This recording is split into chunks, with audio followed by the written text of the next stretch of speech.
The Tale of Pigling Bland.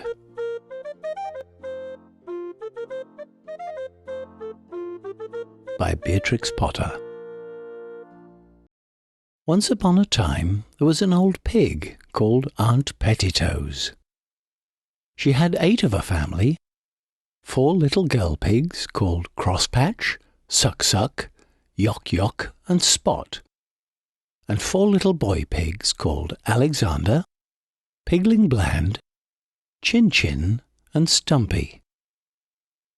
Stumpy had had an accident to his tail. The 8 little pigs had very fine appetites.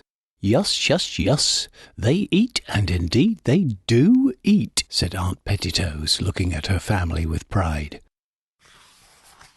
Suddenly there were fearful squeals. Alexander had squeezed inside the hoops of the pig trough and stuck. Aunt Petitoes and I dragged him out by the hind legs. Chin-Chin was already in disgrace. It was washing day, and he had eaten a piece of soap. And presently, in a basket of clean clothes, we found another dirty little pig. "Chut, tut, tut! Whichever is this?" grunted Aunt Petitoes. Now all the pig family are pink, or pink with black spots, but this pig child was smutty black all over. When it had been popped into a tub, it proved to be Yock-Yock. I went into the garden. There I found Crosspatch and Suck-Suck rooting up carrots. I whipped them myself and led them out by the ears. Crosspatch tried to bite me. Aunt Petitoes, you are a worthy person, but your family is not well brought up. Every one of them has been in mischief except Spot and Pigling Bland." "Yes, yes," sighed Aunt Petitoes. "And they drink bucketfuls of milk. I shall have to get another cow. Good little Spot shall stay at home to do the housework, but the others must go. 4 little boy pigs and 4 little girl pigs are too many altogether." "Yes, yes, yes," said Aunt Petitoes. "There will be more to eat without them." So Chin-Chin and Suck-Suck went away in a wheelbarrow, and Stumpy, Yock-Yock and Crosspatch rode away in a cart. And the other 2 little boy pigs, Pigling Bland and Alexander, went to market.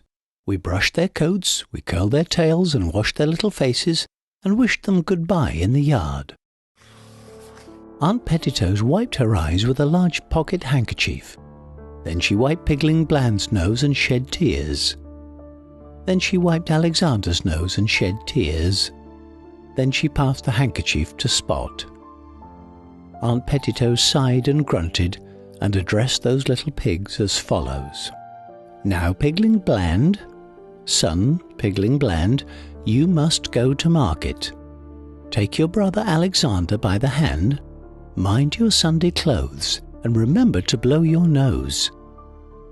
Aunt Petitoes passed round the handkerchief again. "Beware of traps, hen roosts, bacon and eggs. Always walk upon your hind legs." Pigling Bland, who was a sedate little pig, looked solemnly at his mother. A tear trickled down his cheek. Aunt Petitoes turned to the other. "Now, son Alexander, take the hand." "Wee, wee, wee," giggled Alexander. "Take the hand of your brother Pigling Bland. You must go to market. Mind." "Wee, wee, wee," interrupted Alexander again. "You put me out," said Aunt Petitoes. "Observe signposts and milestones. Do not gobble herring bones. And remember," said I impressively, "if you once cross the county boundary, you cannot come back." "Alexander, you are not attending. Here are 2 licenses permitting 2 pigs to go to market in Lancashire. Attend, Alexander. I have had no end of trouble in getting these papers from the policeman." Pigling Bland listened gravely. Alexander was hopelessly volatile.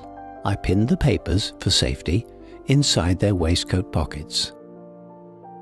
Aunt Petitoes gave to each a little bundle, and 8 conversation peppermints with appropriate moral sentiments in screws of paper. Then they started. Pigling Bland and Alexander trotted along steadily for a mile. At least Pigling Bland did. Alexander made the road half as long again by skipping from side to side. He danced about and pinched his brother, singing, "This little pig went to market, this pig stayed at home, this pig had a bit of meat. Let's see what they've given us for dinner, Pigling." Pigling Bland and Alexander sat down and untied their bundles. Alexander gobbled up his dinner in no time. He had already eaten all his own peppermints. "Give me one of yours, please, Pigling." "But I wish to preserve them for emergencies," said Pigling Bland doubtfully. Alexander went into squeals of laughter. Then he pricked Pigling with the pin that had fastened his pig paper, and when Pigling slapped him he dropped the pin and tried to take Pigling's pin, and the papers got mixed up. Pigling Bland reproved Alexander. But presently they made it up again and trotted away together, singing, "Tom, Tom, the piper's son, stole a pig and away he ran, but all the tune that he could play was over the hills and far away." "What's that, young sirs? Stole a pig? Where are your licenses?" said the policeman. They had nearly run against him round a corner. Pigling Bland pulled out his paper. Alexander, after fumbling, handed over something scrumply. "To 2.5-ounce conversation sweeties at 3 farthings? What's this? This ain't a licence." Alexander's nose lengthened visibly. He had lost it. "I had one. Indeed I had, Mr. Policeman." "It's not likely they let you start without. I am passing the farm. You may walk with me." "Can I come back too?" inquired Pigling Bland. "I see no reason, young sir. Your paper is all right." Pigling Bland did not like going on alone, and it was beginning to rain, but it is unwise to argue with the police. He gave his brother a peppermint and watched him out of sight. To conclude the adventures of Alexander, the policeman sauntered up to the house at about tea-time, followed by a damp, subdued little pig. I disposed of Alexander in the neighbourhood. He did fairly well when he had settled down. Pigling Bland went on alone dejectedly. He came to a crossroads and a signpost. To Market Town 5 miles. Over the hills 4 miles. To Pettito's farm 3 miles. Pigling Bland was shocked. There was little hope of sleeping in Market Town, and tomorrow was the hiring fair. It was deplorable to think how much time had been wasted by the frivolity of Alexander. He glanced wistfully along the road towards the hills, and then set off walking obediently the other way, buttoning up his coat against the rain. He had never wanted to go, and the idea of standing all by himself in a crowded market, to be stared at, pushed, and hired by some big strange farmer was very disagreeable. "I wish I could have a little garden and grow potatoes," said Pigling Bland. He put his cold hand in his pocket and felt his paper. He put his other hand in his other pocket and felt another paper. Alexander's! Pigling squealed, then ran back frantically, hoping to overtake Alexander and the policeman. He took a wrong turn, several wrong turns, and was quite lost. It grew dark.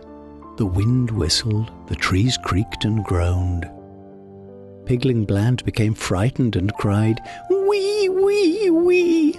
I can't find my way home!" After an hour's wandering, he got out of the wood, and the moon shone through the clouds, and Pigling Bland saw a country that was new to him. The road crossed a moor. Below was a wide valley with the river twinkling in the moonlight, and beyond, in misty distance, lay the hills. He saw a small wooden hut, made his way to it and crept inside. "I am afraid it is a hen house, but what can I do?" said Pigling Bland, wet and cold and quite tired out. bacon and eggs, clucked a hen on a perch. Trap, trap, trap, cackle, cackle, cackle, scolded the disturbed cockerel. To market, jiggity jig, clucked a broody white hen roosting next to him. Pigling Bland, much alarmed, determined to leave at daybreak. In the meantime, he and the hens fell asleep. In less than an hour they were all awakened. The owner, Mr. Peter Thomas Piperson, came with a lantern and a hamper to catch 6 fowls to take to market in the morning. He grabbed the white hen roosting next to the cock, then his eye fell upon Pigling Bland, squeezed up in a corner. He made a singular remark. "Hello, here's another," seizing Pigling by the scruff of the neck and dropping him into the hamper. Then he dropped in 5 more dirty, kicking, cackling hens upon the top of Pigling Bland. The hamper, containing 6 fowls and a young pig, was no light weight. It was taken downhill unsteadily with jerks. Pigling, although nearly scratched to pieces, contrived to hide the papers and peppermints inside his clothes. At last the hamper was bumped down upon a kitchen floor. The lid was opened, and Pigling was lifted out. He looked up, blinking, and saw an offensively ugly elderly man grinning from ear to ear. "This one's come of himself, whatever," said Mr. Piperson, turning Pigling's pockets inside out. He pushed the hamper into a corner, threw a sack over it to keep the hens quiet, put a pot on the fire, and unlaced his boots. Pigling Bland drew forward a copy stool and sat on the edge of it, shyly warming his hands. Mr. Piperson pulled off a boot and threw it against the wainscot at the further end of the kitchen. There was a smothered noise. "Shut up," said Mr. Piperson. Pigling Bland warmed his hands and eyed him. Mr. Piperson pulled off the other boot and flung it after the first. There was again a curious noise. "Be quiet, will you?" said Mr. Piperson. Pigling Bland sat on the very edge of the copy stool. Mr. Piperson fetched meal from a chest and made porridge. It seemed to Pigling that something at the further end of the kitchen was taking a suppressed interest in the cooking, but he was too hungry to be troubled by noises. Mr. Piperson poured out 3 platefuls, for himself, for Pigling, and a third. After glaring at Pigling, he put away with much scuffling and locked up. Pigling Bland ate his supper discreetly. After supper, Mr. Piperson consulted an almanac and felt Pigling's ribs. It was too late in the season for curing bacon, and he grudged his meal. Besides, the hens had seen this pig. He looked at the small remains of a flitch, and then looked undecidedly at Pigling. "You may sleep on the rug," said Mr. Peter Thomas Piperson. Pigling Bland slept like a top. In the morning, Mr. Piperson made more porridge. The weather was warmer. He looked to see how much meal was left in the chest, and seemed dissatisfied. "You'll likely be moving on again," he said to Pigling Bland.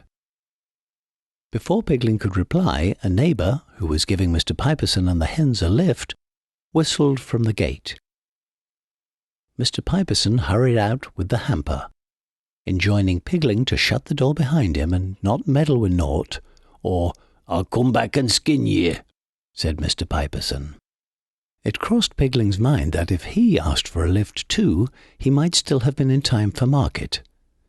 But he distrusted Peter Thomas. After finishing breakfast at his leisure, Pigling had a look round the cottage. Everything was locked up. He found some potato peelings in a bucket in the back kitchen. Pigling ate the peel and washed up the porridge plates in the bucket. He sang while he worked. Tom with his pipe made such a noise, he called up all the girls and boys, and they all ran to hear him play, over the hills and far away.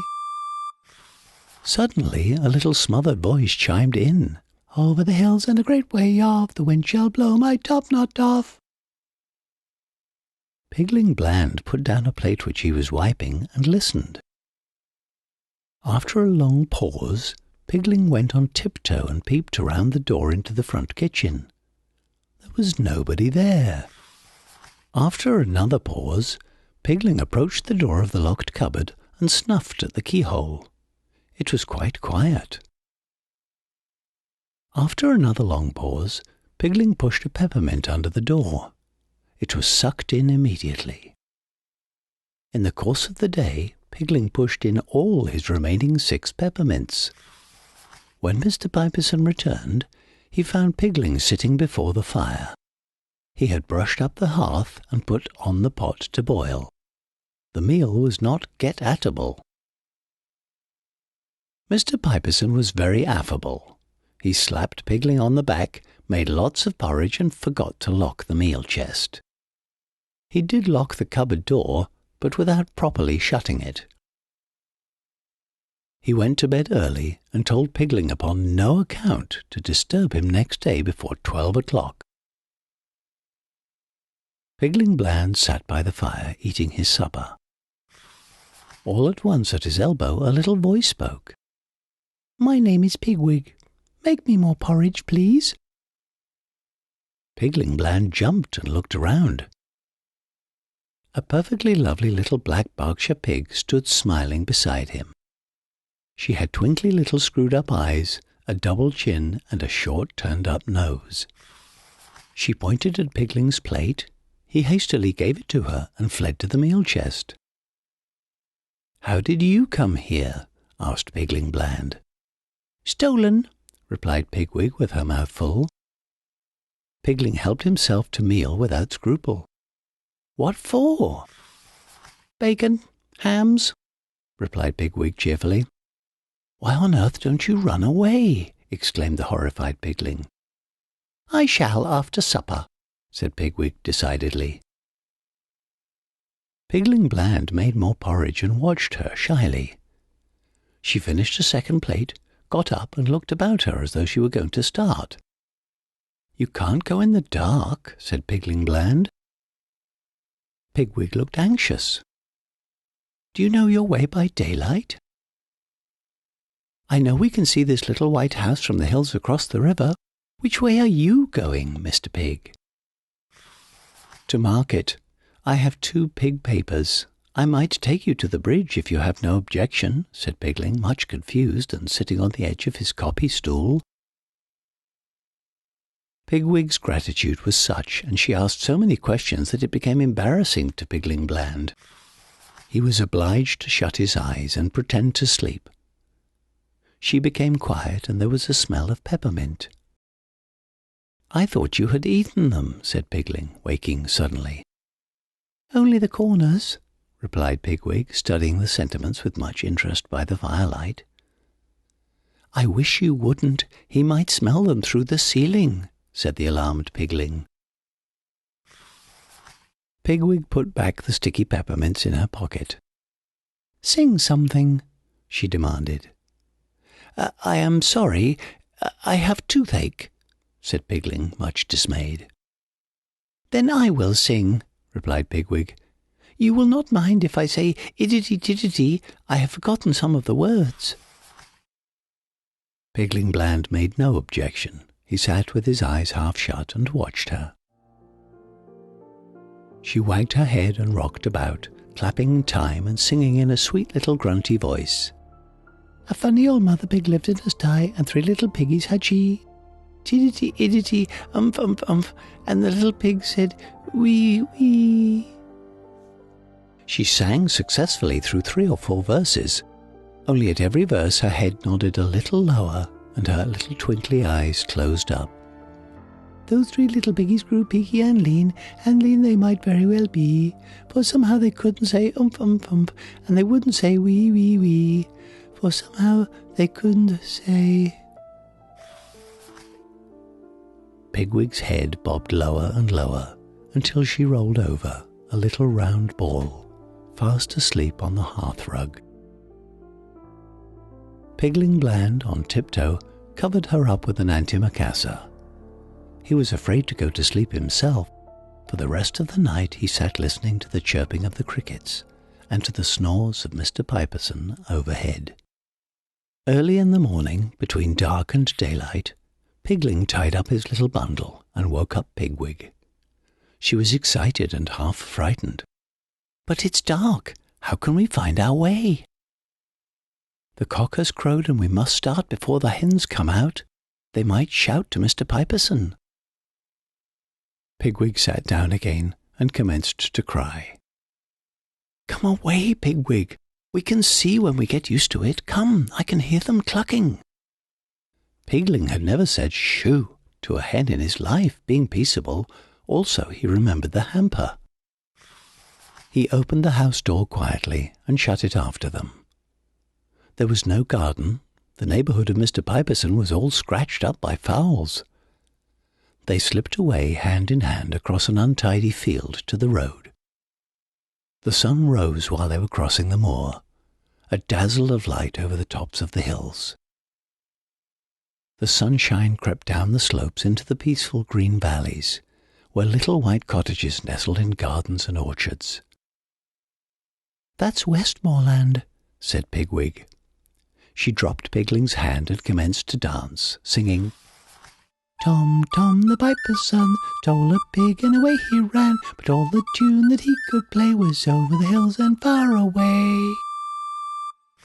"Come, Pigwig, we must get to the bridge before folks are stirring." "Why do you want to go to market, Pigling?" inquired Pigwig presently. "I don't want. I want to grow potatoes." "Have a peppermint," said Pigwig. Pigling Bland refused quite crossly. "Does your poor toothy hurt?" inquired Pigwig. Pigling Bland grunted. Pigwig ate the peppermint herself and followed the opposite side of the road. "Pigwig, keep under the wall. There's a man ploughing." Pigwig crossed over. They hurried down the hill towards the county boundary. Suddenly, Pigling stopped. He heard wheels. Slowly jogging up the road below them came a tradesman's cart. The reins flapped on the horse's back, and the grocer was reading a newspaper. "Take that peppermint out of your mouth, Pigwig. We may have to run. Don't say one word. Leave it to me." "And in sight of the bridge," said poor Pigling, nearly crying. He began to walk frightfully lame, holding Pigwig's arm. The grocer, intent upon his newspaper, might have passed them if his horse had not shied and snorted. He pulled the cart crossways and held down his whip. "Hullo! Where are you going to?" Pigling Bland stared at him vacantly. "Are you deaf? Are you going to market?" Pigling nodded slowly. "I thought as much. It was yesterday. Show me your license." Pigling stared at the off-hind shoe of the grocer's horse, which had picked up a stone. The grocer flicked his whip. "Papers? Pig license?" Pigling fumbled in all his pockets and handed up the papers. The grocer read them, but still seemed dissatisfied. "This here pig is a young lady. Is her name Alexander?" Pigwig opened her mouth and shut it again. Pigling coughed asthmatically. The grocer ran his finger down the advertisement column of his newspaper. "Lost, stolen or strayed, 10 shillings reward." He looked suspiciously at Pigwig, and then he stood up in the trap and whistled for the ploughman. "You wait here while I drive on and speak to him," said the grocer, gathering up the reins. He knew that pigs are slippery, but surely such a very lame pig could never run. "Not yet, Pigwig. He will look back." The grocer did so. He saw the 2 pigs stock still in the middle of the road. Then he looked over at his horse's heels. It was lame also. The stone took some time to knock out after he got to the ploughman. "Now, Pigwig, now!" said Pigling Bland. Never did any pigs run as these pigs ran. They raced and squealed and pelted down the long white hill towards the bridge. Little fat Pigwig's petticoats fluttered, and her feet went pitter-patter-pitter as she bounded and jumped. They ran and they ran and they ran down the hill and across a short cut on level green turf at the bottom, between pebble beds and rushes. They came to the river, they came to the bridge, they crossed it hand in hand. Then over the hills and far away she danced with Pigling Bland. The end. The Tale of Pigling Bland by Beatrix Potter.